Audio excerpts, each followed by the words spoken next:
Voici la famille Robineau. A priori, ils semblent incarner le bonheur parfait. Et pourtant, quelques mois après cette photo, Pascal, la mère, Hervé, le père, et Roxane, la fille aînée, vont être impliqués dans un crime effroyable.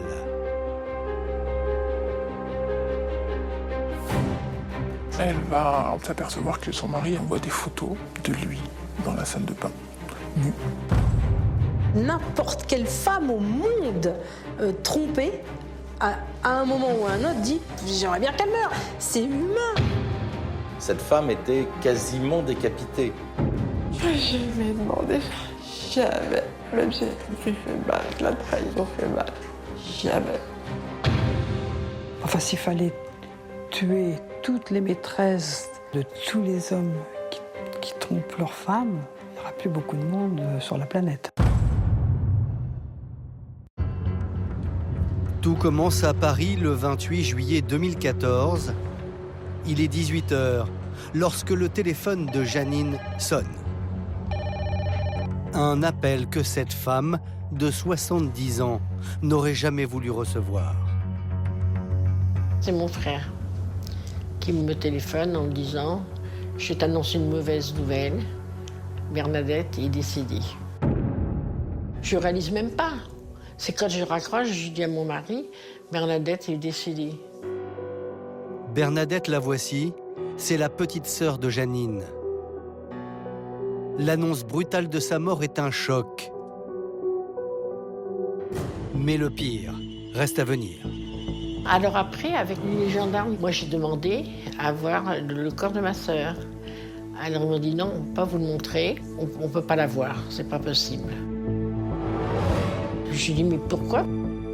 Ils m'ont dit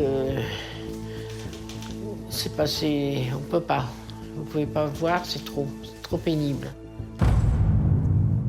Janine ne comprend pas, et pour cause, elle ignore encore que sa sœur a été sauvagement assassinée dans d'abominables circonstances.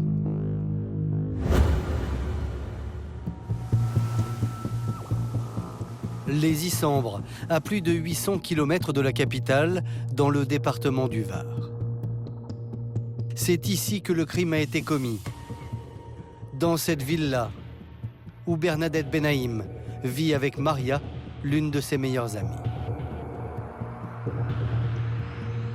Ce 24 juillet, il est environ 7h du matin lorsque Maria quitte sa chambre pour se rendre au rez-de-chaussée. Elles ont l'habitude, toutes les deux, avec Bernadette, de prendre le petit déjeuner ensemble, sur la terrasse. Surtout l'été, elles profitent de l'extérieur de la maison. Là, Maria descend et ne voit pas son amie, alors que d'habitude, Madame Benaïm est levée depuis longtemps. Maria appelle Bert à plusieurs reprises. Bert. Bernadette, on l'appelle Bert. Et pas de réponse. D'emblée, Maria est prise d'un mauvais pressentiment. Car dans la villa silencieuse, d'autres éléments étranges attirent son attention. Elle trouve la maison ouverte. Et puis les luminaires de la terrasse sont restés allumés, ce qui est aussi très inhabituel. Maria a raison d'être inquiète, car en se rendant à l'extérieur de la maison, elle va découvrir une scène épouvantable.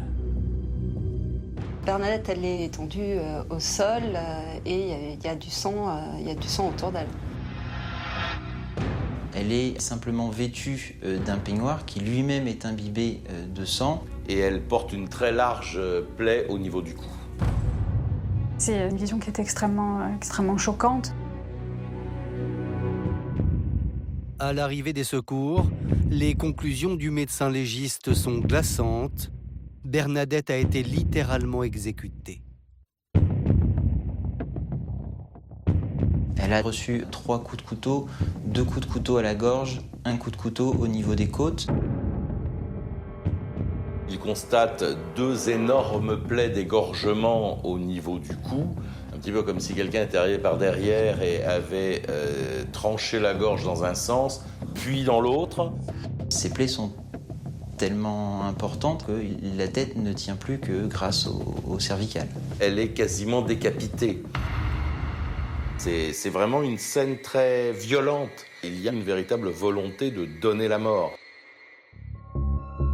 Pour les proches de Bernadette, ce décès aussi brutal que sauvage demeure incompréhensible. D'autant qu'à première vue, rien dans la vie de cette retraitée ne laissait présager une fin aussi tragique. Dévastée par la mort de son époux 1 an plus tôt, Bernadette, la victime, avait ces derniers temps finalement réussi à remonter la pente.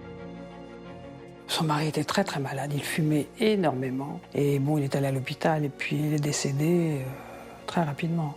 Tout s'est écroulé, c'était très dur.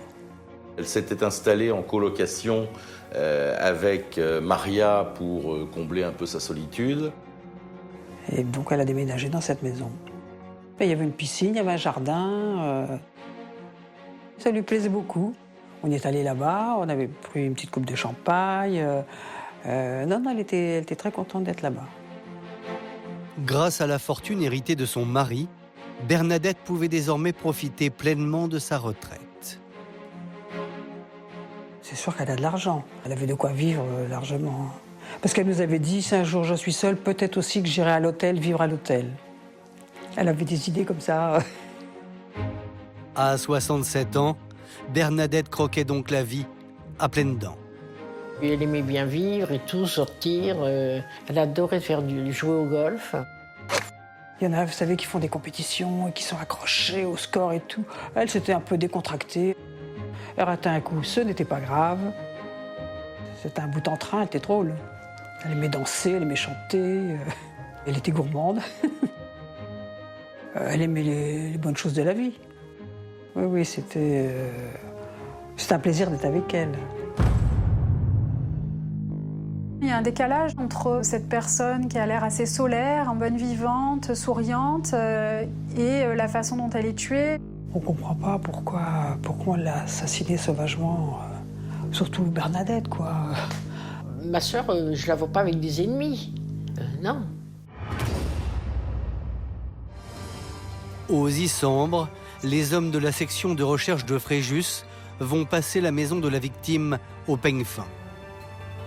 Et des indices vont laisser penser que le ou les tueurs auraient mis au point un stratagème bien particulier. Ils font le tour de l'extérieur de la maison et là ils se rendent compte qu'il y a eu 2 départs de feu. Les incendies ne se sont pas véritablement propagés, mais effectivement, on a un départ de feu au niveau d'une porte et un départ de feu au niveau d'une fenêtre. Ils vont aussi découvrir donc une bouteille contenant de l'essence. On trouve également du sopalin à proximité du corps de Bernadette. Alors forcément, pour les gendarmes, cette mise en scène aurait quelque chose à voir avec le crime. Bernadette, elle était en tenue de nuit, en robe de chambre, et puis son lit est défait. On peut imaginer qu'elle ait senti ou vu les 2 départs d'incendie depuis sa chambre. C'est une hypothèse. Ces départs de feu pourraient être un moyen de faire sortir Bernadette de la maison. Pour ensuite la tuer. De toute évidence, Bernadette Benaïm est tombée dans un piège dont le but était de l'éliminer. Et les enquêteurs se demandent si elle n'aurait pas été la victime d'un tueur en série qui s'attaquerait aux riches veuves de la Côte d'Azur. Car 2 jours plus tôt, une autre retraitée a été assassinée, non loin de là.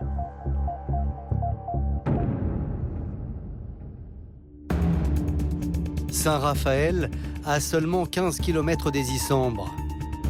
Le 25 juillet 2014, une femme de 80 ans est découverte morte chez elle. Et là encore, il s'agit d'un meurtre. On retrouve cette femme pendue avec la laisse de son chien à une poignée de porte. Mais en réalité, elle a été tuée. Et ensuite, on l'a pendue à une poignée de porte pour faire croire qu'elle s'était donné la mort volontairement, qu'elle s'était suicidée. 2 personnes âgées tuées à 48 heures d'intervalle dans un même périmètre. Pour les gendarmes, la coïncidence, c'est vrai, est troublante et fait même la une des journaux.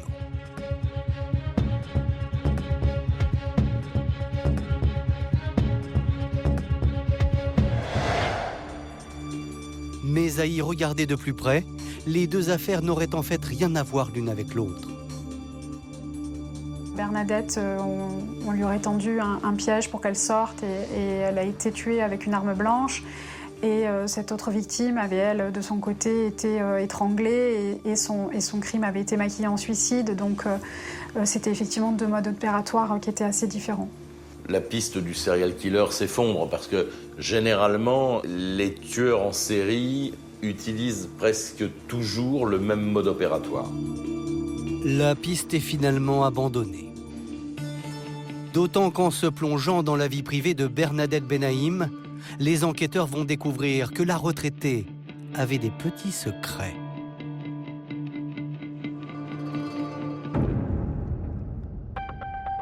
En effet, en inspectant le téléphone portable de la victime, plusieurs messages interpellent les gendarmes.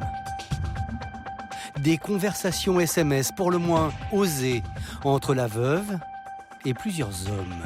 Elle semble avoir une vie sexuelle très agitée et elle entretient avec plusieurs hommes en même temps des échanges de SMS où des termes, je dirais, assez coquins sont utilisés. Madame Benaïm n'est pas la mamie tranquille qu'on aurait pu penser. C'était plutôt une femme libérée et libre. On ne s'attend absolument pas à ça de la part d'une femme de 67 ans retraitée qui mène une vie bourgeoise. Interrogés, les amis de la victime confirment. Depuis la mort de son mari, Bernadette vivait une seconde jeunesse. On apprend par des bribes qu'elle est à tel endroit qu'elle n'était pas seule, par exemple. On sait que elle aime vivre, elle aime les hommes. Elle a eu des amants, voilà. Elle a donc diverses aventures avec plusieurs hommes plutôt plus jeunes qu'elle. En gros, c'est une cougar. Hein. Bernadette est une cougar qui profite des opportunités que la vie lui offre. Et elle a 67 ans. Bon, d'un seul coup, elle est seule. Elle vit sa vie, voilà. Peut-être qu'elle rattrape le temps perdu.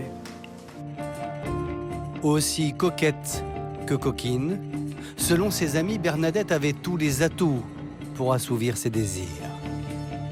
Bernadette ne faisait pas du tout son âge, elle est pétillante, elle avait tout pour plaire à un homme, même s'il est plus jeune. Alors, est-ce que l'un des prétendants de Bernadette, jaloux de ses rivaux, aurait pu lui en vouloir au point de la tuer? Les enquêteurs ont beau chercher, ils ne trouvent rien. En revanche, parmi les conquêtes de la retraitée, un homme va tout de même attirer l'attention. Parmi les amants de Bernadette, les gendarmes s'intéressent tout particulièrement à un certain Hervé Robineau. Hervé Robineau, c'est l'amant principal de Madame Benaïm. C'est un jardinier, son jardinier à l'époque. Il travaille donc dans la propriété de Madame Benaïm depuis un certain temps. Il y aurait une relation secrète entretenue entre Hervé et Bernadette. Et si le jardinier de Bernadette intéresse les gendarmes, c'est parce que l'homme est marié. Voici Pascale Robineau, l'épouse d'Hervé. Et il se trouve qu'elle aussi travaillait pour la victime. La femme de Monsieur Robineau travaille au service de Bernadette Benaïm en tant que femme de ménage. On peut imaginer que la femme découvre qu'elle est trompée par son mari qui couche avec Bernadette et qu'elle aurait souhaité se venger. En tout cas, c'est un mobile qui semble pouvoir tenir la route. Classique, la piste n'en est pas moins séduisante pour les gendarmes.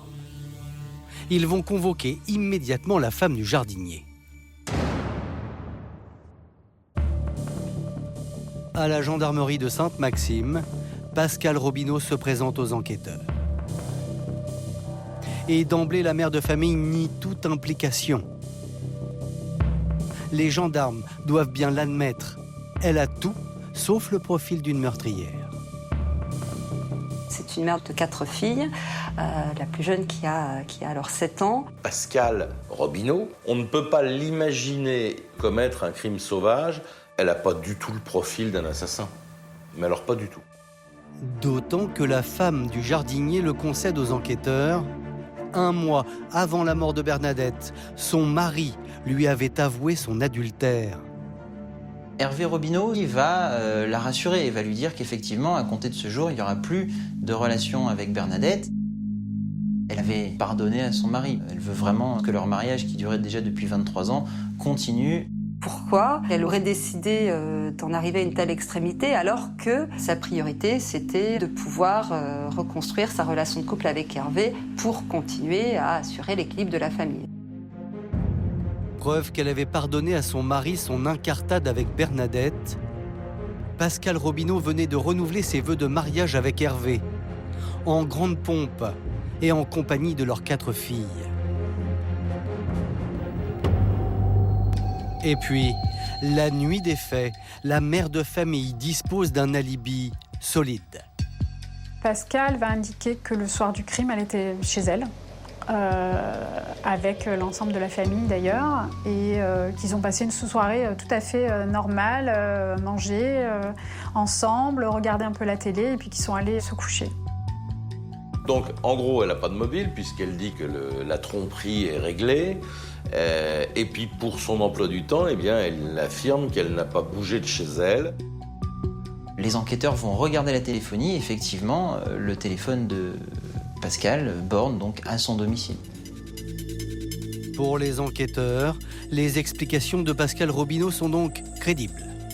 D'autant que l'épouse semble totalement incapable de commettre un tel crime. Et cela pour une raison toute simple. Pascale Robineau, c'est une femme qui est frêle, qui est chétive, qui est marquée par les différentes maladies qu'elle a dû combattre. Elle a été victime de plusieurs cancers, notamment un cancer du sein. C'est donc une femme qui est très faible et qui se remet difficilement de la dernière opération qu'elle a dû subir au niveau des vertèbres. Entendu à son tour, Hervé Robineau, le jardinier, confirme point par point la version de son épouse. Il va dire que lui non plus n'a pas bougé de chez lui ce soir-là. Il confirme que sa femme était bien présente. Quant à sa relation avec la victime, selon le mari infidèle, ce n'était qu'un petit écart de conduite sans importance. Voici ce que l'homme déclare à ce propos. Cette chose est arrivée et je le regrette. Je n'ai trompé ma femme qu'une seule fois dans ma vie et je n'en suis pas fier. Il dit en gros qu'il n'a pas pu résister aux avances de cette femme et qu'il a, par faiblesse, parce que la chair est faible quelquefois, il a cédé à ses avances. Il va se contenter d'indiquer que oui, il a eu cette relation, mais qu'elle était purement sexuelle, finalement, qu'il n'y avait pas d'affection entre eux. Un adultère éphémère et qui avait pris fin. Et une épouse trompée qui aurait passé l'éponge. A priori, la piste du drame passionnel ne tiendrait pas. Cette piste qui s'annonçait lumineuse, finalement, est en train de s'éteindre. Seulement les gendarmes vont bientôt découvrir que la mère de famille n'aurait pas dit toute la vérité. Et ce qui était présenté comme une passade entre le jardinier et sa patronne serait en réalité une véritable relation amoureuse.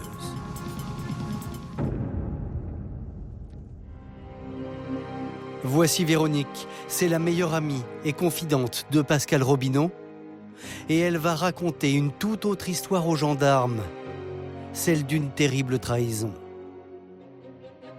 D'abord, lorsque Pascale était sa femme de ménage, Bernadette était pour elle bien plus qu'une simple patronne. Pascale me dit que Bernadette lui propose beaucoup de sorties, qu'elles vont souvent boire des cafés ensemble, qu'elles vont au spa, qu'elles vont faire du shopping. Elles se voyaient très régulièrement, et pas seulement parce que Pascale venait travailler chez Bernadette. Elle s'était rapprochée suite au décès de l'époux de Bernadette, notamment, quand Bernadette s'est retrouvée en fait seule. Pascal se fait un devoir de prendre soin de cette femme parce qu'elle était gentille avec les filles. Elle me dit qu'elle a offert le permis de conduire à l'une des filles. Pascal a pensé que Bernadette pourrait jouer un rôle de grand-mère pour ses enfants. Elle est de plus en plus présente avec la famille Robineau. Mais 1 an avant le crime, Pascal aurait remarqué que son amie Bernadette s'était aussi rapprochée d'Hervé, son mari. Pascal me raconte que Hervé se rend très disponible pour Bernadette. Elle le sollicite beaucoup. Et il y a des moments où Pascal me dit qu'elle prend un peu trop de place. Preuve que Bernadette prend beaucoup de place. Cette scène qui s'est déroulée en plein réveillon de Noël. Il est parti parce qu'elle l'a appelé. Donc il a quitté la table familiale pour aller voir Bernadette. Pascal se rend compte du changement d'attitude d'Hervé. Elle le voit aller systématiquement prendre une douche, se parfumer. Elle trouvait que Hervé se faisait un peu plus beau que d'habitude, qu'il essayait de s'habiller un peu mieux. Il prend soin de lui, ce qu'il ne faisait pas forcément toujours avec elle. Il se dit c'est pas possible pour qu'il réagisse comme ça, c'est qu'il se passe quelque chose. Très vite, Pascal comprend que la liaison entre son mari et Bernadette est sérieuse. Et elle va en avoir la confirmation absolue.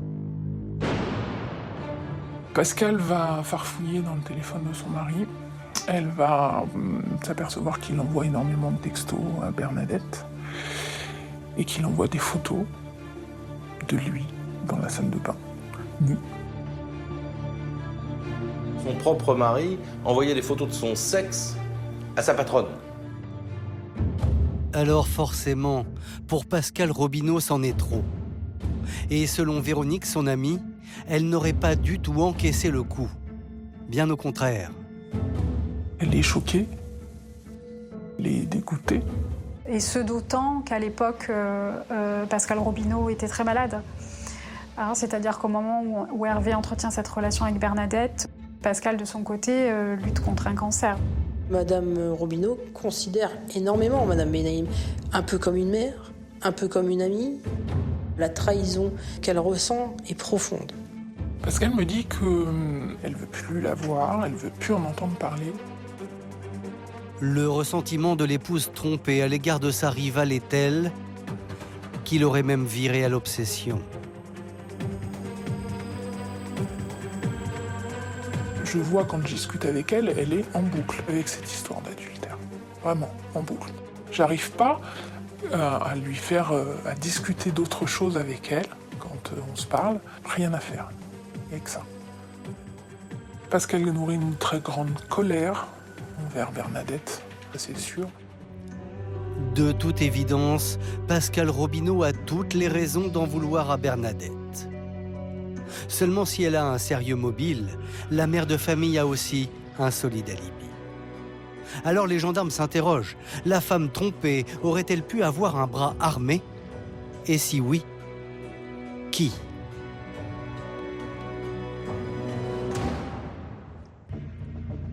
C'est en interrogeant les proches de la victime que les enquêteurs vont dénicher une première piste.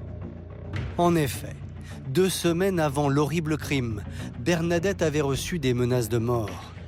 Des menaces qui proviendraient de la fille aînée de Pascal, âgée de 20 ans, Roxane. Le 13 juillet 2014, un appel est passé entre Bernadette et Roxane Robineau. Bernadette était entourée de quelques amis. Elle reçoit un appel téléphonique. Et va mettre le téléphone sur haut-parleur. Voici ce que Roxane aurait déclaré à la maîtresse de son père. Sale pute, tu laisses mon père tranquille, sinon on vient aux Issambres et on te fait la peau. C'est des menaces de mort 15 jours avant sa mort. Donc pour les gendarmes, ça tient la route quand même. Pourquoi la fille de Pascal et Hervé menace-t-elle la patronne de ses parents? Chose troublante, dans la famille Robineau, l'adultère d'Hervé n'était un secret pour personne, même pas pour les enfants du couple. Et selon Cathy, la meilleure amie de Roxane, l'aînée des filles a très vite pris le parti de sa maman.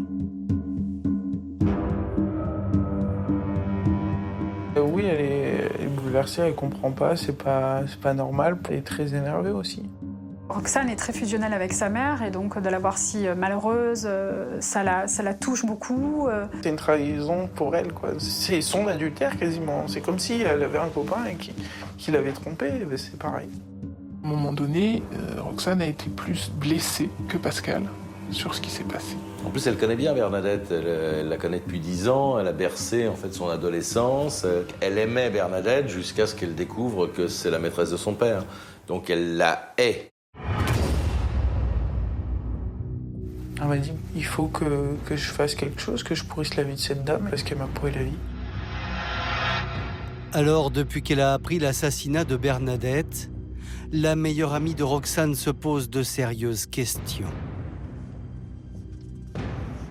Je dis, écoute, est-ce que t'as fait quelque chose dans ce meurtre? Est-ce que t'y es pour quelque chose, quoi? Elle m'a dit non. Pour les gendarmes, Roxane est peut-être bien mêlée au meurtre de Bernadette. D'autant qu'ils vont faire des découvertes qui accablent la jeune fille. 15 jours avant la mort de la retraitée, la victime avait subi des représailles. Bernadette se réveille un matin et puis elle constate que ces deux véhicules ont été complètement dégradés. Ils ont des rayures sur les portières et les pneus sont crevés. Ces deux voitures ont été vandalisées pour, selon les estimations des assurances, plus de 8 000 €.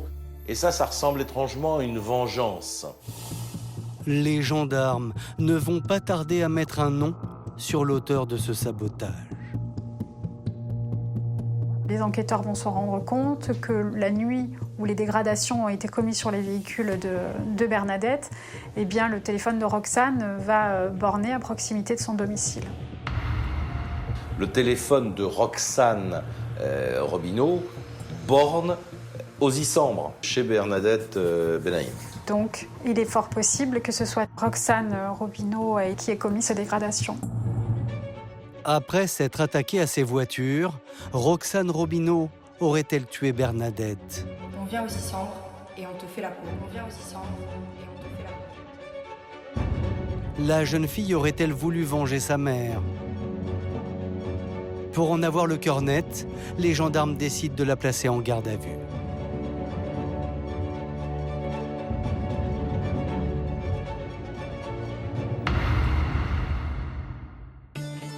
À la gendarmerie de Sainte-Maxime, les enquêteurs mettent Roxane Robineau sous pression.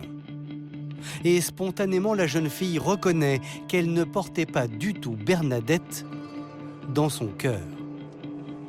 Elle va expliquer qu'elle en voulait effectivement beaucoup à Bernadette pour cette relation. Voici ce que Roxane déclare aux gendarmes. Cela me chagrinait de voir pleurer ma mère. J'étais dans une colère noire, je n'avais qu'une envie, c'était de me rendre chez Bernadette pour lui prendre la tête. Pour autant, Roxane tient à mettre les choses au clair. Elle n'a absolument rien à se reprocher. Elle nie farouchement son implication dans les faits.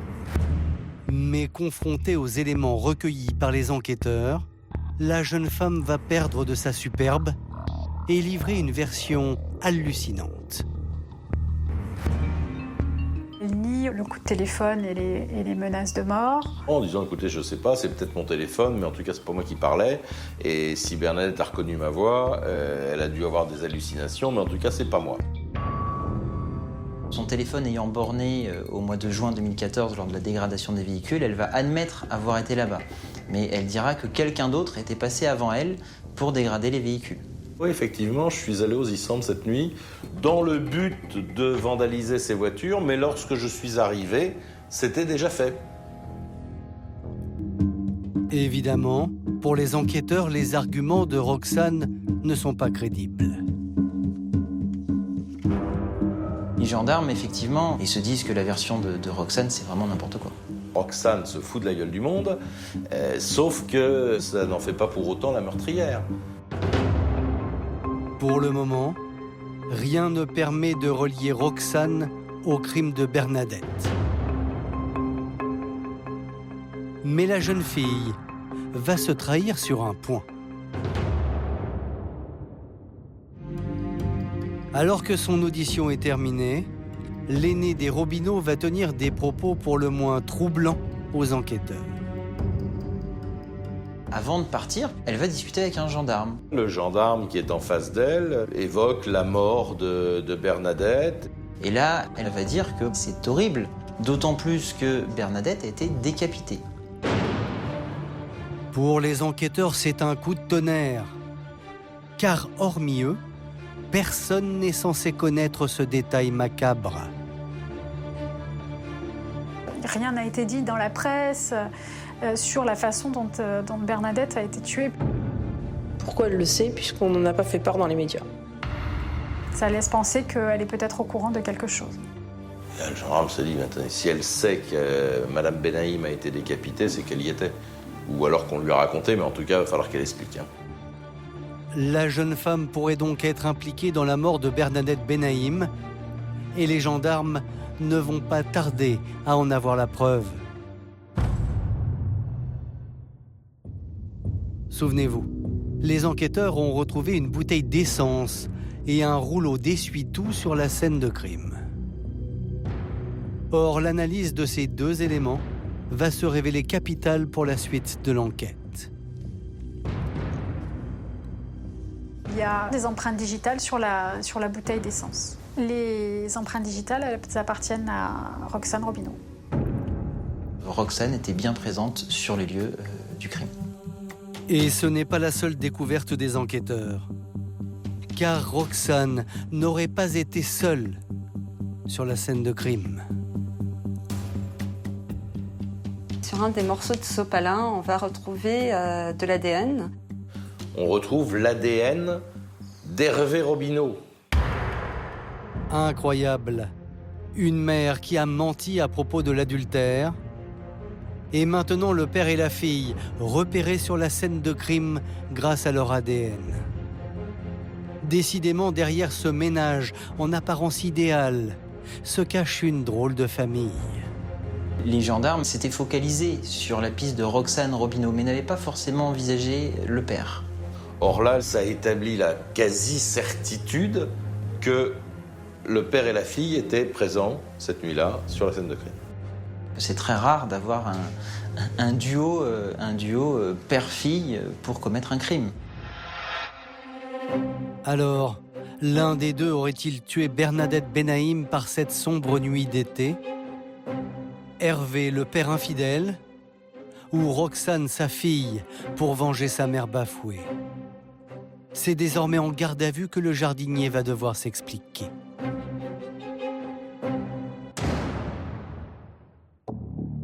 Dans les locaux de la section de recherche, Hervé Robineau n'emmène pas large. Confronté à la présence de son ADN sur la scène de crime, le mari infidèle va craquer. Il va dire qu'effectivement, c'est lui qui a tué Bernadette. Sa fille Roxane était présente sur les lieux du crime, mais elle n'a rien fait. Cependant, s'il serait bien l'auteur du crime, le père de famille affirme aux gendarmes qu'il n'a jamais voulu tuer sa maîtresse. Il dit que le but c'était de faire peur à Bernadette. Mais qu'il n'avait absolument pas l'intention de la tuer. Et Hervé d'expliquer que depuis sa rupture avec la retraitée, Bernadette lui faisait vivre un véritable enfer. Monsieur Robineau va déclarer que Bernadette va s'accrocher. Bernadette n'arrive pas à entendre que c'est terminé. Elle va essayer d'entrer en contact par texto, par téléphone, pour effectivement essayer de récupérer Hervé. Lui aimerait passer à autre chose. Il essuyait les assauts de Bernadette qui n'acceptaient pas la fin de leur relation. Il ne peut plus supporter que Bernadette tente de prendre contact avec lui. Et donc, il est allé sur place avec sa fille, uniquement dans le but de lui mettre un coup de pression pour qu'elle arrête de le harceler. Mais selon Hervé Robineau, rien ne se serait déroulé comme prévu. Voici ce qu'il déclare. On voulait lui faire peur, c'est tout. On voulait mettre le feu à sa maison, mais ça n'a pas marché. Bernadette va se réveiller et sortir de la maison. J'ai vu une silhouette, j'ai pris peur, j'ai mis des coups de couteau. Il affirme que Pascal, son épouse, n'était pas au courant de leur opération commando, entre guillemets. Pascal n'y est pour rien. Les gendarmes ne croient pas les explications d'Hervé Robineau. Pour eux, la thèse du crime accidentel ne tient pas. La version d'Hervé Robineau n'est pas crédible. Il met le feu. Voilà un homme qui arrive avec un couteau pour faire peur à une vieille dame de 67 ans. Les blessures très profondes qui ont été infligées à Madame Benaïm ne collent pas vraiment avec la version des faits de Monsieur Robineau. Cette femme était quasiment décapitée. On n'est quand même pas dans un accident. Et puis, les enquêteurs ont beau analyser la téléphonie de la victime, ils ne retrouvent aucune trace d'un quelconque harcèlement de Bernadette à l'égard du jardinier. Il n'y a pas de harcèlement. C'était pas le genre de Bernadette Benaïm de harceler un amant. Elle en a eu plusieurs. Oh bah non, c'est pas du tout son style. Hein. Elle, si avec Hervé, c'était juste une partie comme ça de plaisir, de temps en temps, bon, mais c'est tout, quoi. Reste une question. Si Bernadette n'a jamais harcelé le mari infidèle, pourquoi alors le jardinier aurait-il voulu l'éliminer ? C'est en examinant la téléphonie de la victime que les enquêteurs vont avoir un début de réponse. 15 jours avant sa mort, Bernadette Benaïm va appeler Pascal Robineau. Bernadette, on vient lui casser ses voitures chez elle, et elle se dit, bon, allez, ça suffit, j'appelle Pascal. Les enquêteurs tiquent sur cet appel parce que c'est un appel qui dure 11 minutes. 11 minutes. Donc évidemment, les gendarmes s'intéressent à cette communication et surtout à son contenu. Lors de cet appel, 2 semaines avant le crime, Pascal, l'épouse bafouée, aurait réalisé que l'adultère de son mari était davantage qu'une simple tromperie. Elle m'a parlé qu'elle avait discuté avec Bernadette Benaïm et Pascal s'est senti rabaissé par elle. Bernadette lui dit la vérité et la vérité crue. Et elle va appuyer là où ça fait mal. Ton homme, c'était moi qui l'aimais, c'était avec moi qu'il était bien et c'était avec moi qu'il était épanoui. Bernadette, dans cette conversation, explique que la relation avait duré plus d'1 an. À un moment donné, en tout cas, il a voulu quitter sa femme pour vivre avec Bernadette. Elle dit que ça n'était pas simplement charnel, qu'il y avait de vrais sentiments entre eux. Pour Pascal Robineau, ces révélations fracassantes sont un coup de poignard en plein cœur. Elle se rend compte que ce que lui avait vendu son mari, c'était pas la réalité. Pascal pensait que c'était qu'une simple passade. Et en fait, Bernadette Benaïm, elle dit tout le contraire. Les gendarmes en sont convaincus. Pascal, la femme bafouée, aurait très bien pu pousser son mari au crime. Et voici pourquoi. Cet appel téléphonique va être dévastateur pour Madame Robineau. Plus qu'une trahison, plus qu'une humiliation, il n'y a pas de mots. Elle est ravagée. Elle est ravagée et elle en fait part quotidiennement à son mari. Et la pression est infernale. Le mobile d'Hervé, c'est de se racheter aux yeux de sa femme. Et c'est là où ça explose. Nous avons pu rencontrer Pascal Robineau à ce stade de l'enquête. La mère de famille est aujourd'hui méconnaissable. Elle a accepté de nous donner sa version des faits. Pascal est une femme démolie. C'est une femme qui fait 20 ans de plus que son âge. Elle a à moitié perdu ses cheveux, elle est très amaigrie. Quand je l'ai appris, ça a été la fin du monde. Et on est en colère, mais on se reconnaît même pas. C'est dur, ça fait mal, mais mal. Elle nous connaissait. Pourquoi nous? Alors oui, j'ai hurlé. Oui. Ah oui. Oui, j'ai explosé. Il y a quand même une tension dans la maison. Elle est là, cette tension. Donc, mais bien sûr que oui, j'ai hurlé, bien sûr. Mais si elle a pu évoquer l'idée de se venger de Bernadette, Pascal l'affirme, elle n'aurait jamais demandé à son mari de la tuer. C'était des mots. Il faut que les gens comprennent la grosse différence entre les mots et faire. Mais même si on dit des mots, j'ai jamais demandé ça. Jamais. Même si la tromperie fait mal et que la trahison fait mal. Jamais. Tout le monde aurait eu les mêmes mots qu'elle. Mais entre dire les choses et passer à l'acte, c'est une différence. Elle n'a jamais incité son mari à faire quoi que ce soit. Seulement les gendarmes en sont persuadés. Contrairement à ce qu'elle affirme, Pascal Robineau serait impliqué dans le crime. Et la suite de l'enquête va confirmer leur impression.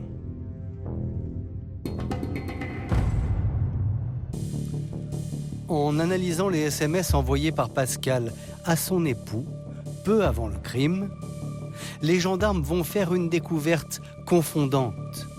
Ce soir-là, elle lui a envoyé un SMS où elle écrit « Le clair de lune sera le plus beau du monde ».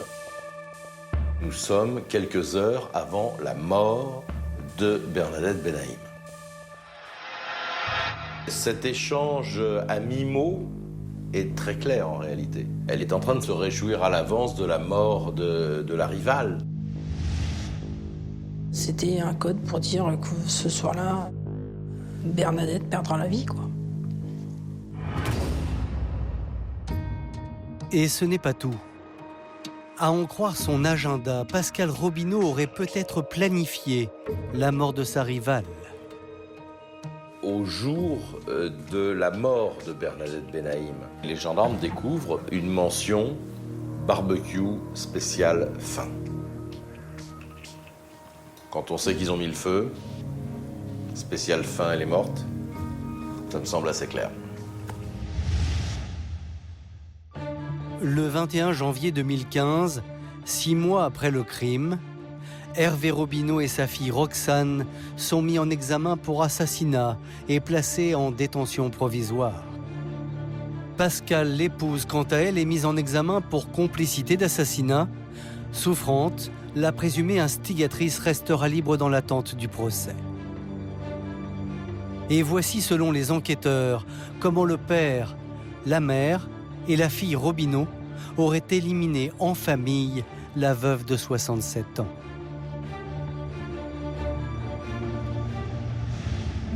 En fait, la retraitée aurait dû être assassinée une semaine plus tôt. Car le 19 juillet 2014, une première tentative aurait échoué. Hervé semblait sur le point d'aller tuer Bernadette Benaïm. Finalement, il ne s'y rendra pas. Il se serait dégonflé. Et en fait, il se déballonne. Et c'est là que Roxane va rentrer dans la danse, si je puis dire. Pascal va faire rentrer sa fille dans le projet criminel. Pour s'assurer qu'il aille jusqu'au bout. C'est une semaine plus tard, au soir du 27 juillet, qu'Hervé et Roxane Robineau seraient partis accomplir leur mission. Et pour cela, ils auraient tout prévu. Ils sont vêtus de noir, tous les deux. Ils ont une bouteille contenant de l'essence et du sopalin. Et également, Hervé a pris un couteau, un grand couteau de 25 cm qu'il a sur lui. Une fois sur place, le père et sa fille auraient mis leur plan à exécution pour attirer la victime en pleine nuit à l'extérieur de sa maison. Ils vont mettre le feu sur une des portes et devant la fenêtre de la salle de bain. À un moment, ils voient la lumière s'allumer à l'intérieur de la maison. Ils savent évidemment qu'elle va sortir. C'est à ce moment-là que le piège se serait définitivement refermé sur Bernadette Benaïm. Elle fait quelques pas sur la terrasse et là, M. Robineau se jette sur elle. Il a le couteau à la main et là, il l'égorge à 2 reprises.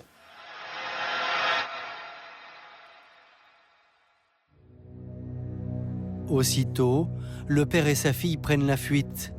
Mais en se retournant une dernière fois, Hervé Robineau aurait eu une vision d'horreur. Bernadette, qui est laissée sur le sol, se serait relevée.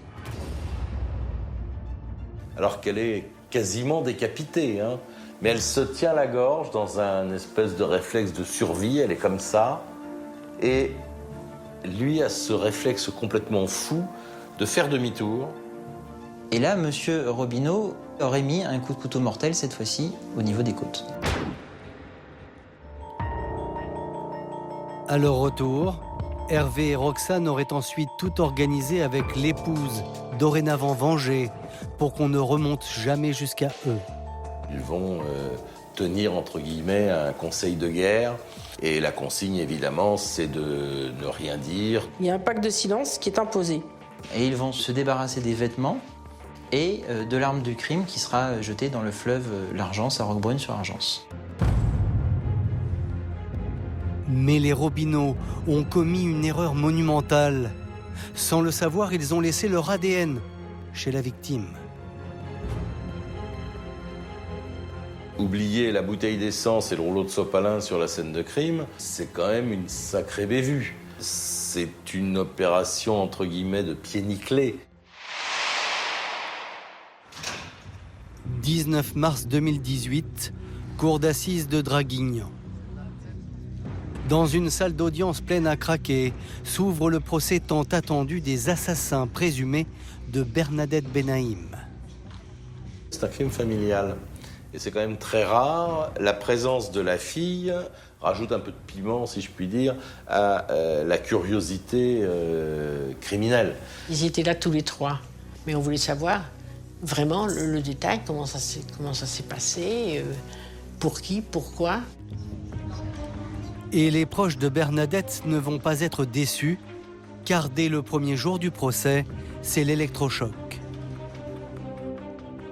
Hervé Robineau, la première chose qu'il dit, c'est qu'il reconnaît l'assassinat de Bernadette Benaïm. Il reconnaît l'intégralité des faits en disant que c'était parfaitement prémédité et qu'il va désigner Pascal comme étant la commanditaire, en disant qu'il a obéi aux ordres de Pascal. Le président lui pose clairement la question de savoir pourquoi il emmène Roxane avec lui. Il va répondre que c'est à la demande de Pascal Robineau pour que quelqu'un soit témoin des faits. Hervé, pendant le procès, va expliquer que sa fille pensait simplement qu'il montait aux Isambres pour faire peur à Madame Benaïm, mais elle ne savait pas ce qui allait se passer. Il dit simplement qu'elle l'a accompagné et il lui avait caché qu'il avait un couteau sur lui. Après les révélations de son père, Roxane s'effondre en larmes dans le box des accusés. Pour Roxane, à ce moment-là, c'est extrêmement dur parce qu'elle se rend compte qu'elle a été totalement manipulée. Finalement, elle a été là l'objet de ses parents. Elle se sent elle-même trahie. Pauvre gamine qui a gâché sa vie. Enfin, son père lui a gâché sa vie, sa mère aussi apparemment. C'est incroyable, quoi. Quand on a des enfants, on protège d'abord ses enfants avant de partir dans des histoires sordides comme ça. Désormais, tous les regards se tournent vers Pascal Robineau, l'instigatrice, à en croire son mari. Pour la mère de famille qui comparaît libre, les accusations d'Hervé seraient en réalité une vengeance. Le couple était uni au moment des faits, sauf que quelques mois avant le procès, Pascal a demandé le divorce. Monsieur Robineau a toujours dit que Madame Robineau n'y était pour rien. Et là, subitement, puisque une procédure de divorce a été lancée, eh bien, Monsieur Robineau décide finalement d'impliquer sa femme et il essaye de l'entraîner avec lui dans sa chute. Il lui a signifié qu'il n'était plus dans sa vie et de fait, tous les pactes sont rompus. Il n'a plus aucun intérêt à mentir maintenant. Monsieur Robineau voulait tout dire parce que ça le libérait. Entre les deux ex-époux, c'est désormais chacun pour soi. Mais diminué à cause de ses ennuis de santé, Pascale Robineau semble incapable de s'expliquer. Quand elle s'explique, on ne comprend rien. Elle est totalement à l'ouest. L'expert psychiatre dira qu'au moment des faits, compte tenu de l'absorption massive des médicaments auxquels elle se livrait, eh bien, son discernement était altéré. Mais pour les proches de Bernadette, la victime, Pascale Robineau jouerait tout simplement la comédie. Ah non, c'est une femme qui ment. Elle veut sauver sa peau. C'est très compliqué d'avoir une explication cohérente avec cette femme qui joue peut-être aussi de son état pour en profiter pour se faufiler entre les questions un peu dérangeantes. Elle ne reconnaît rien, mais elle n'explique surtout rien.